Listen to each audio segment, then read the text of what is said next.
guys! Good morning! Welcome to my vlog! Gagawa na naman ako ng maliit na video. Nandito ako sa... Nag-aabang ako guys ng bus. So ito yung lugar namin kung saan ako nakatira. Sa bundok, kabundukan. Ayan siya. So guys, until now hindi ko pa rin na pag-aralan kung paano gumawa talaga ng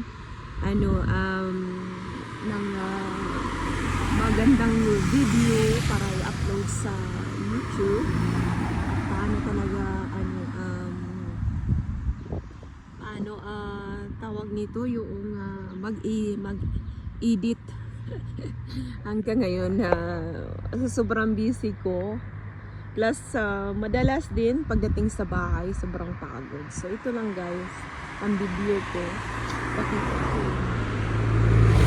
Ayan, Kabundukan Farm. Yung farm nila dito guys is by season yan. 1 year lang din ito ang mais nila guys. Sobrang dikit. Sobrang dikit ng kanilang pagtatanim. I guess na-introduce yun sa atin sa Pilipinas. So, doon ako nakatira banda. Doon yung apartment ko. Ito, I guess sunflower ito. The other side ng field is yan, pakain sa food ng hayop, baka at saka kabayo. Sige na guys, tama na. Have a good day. God bless us.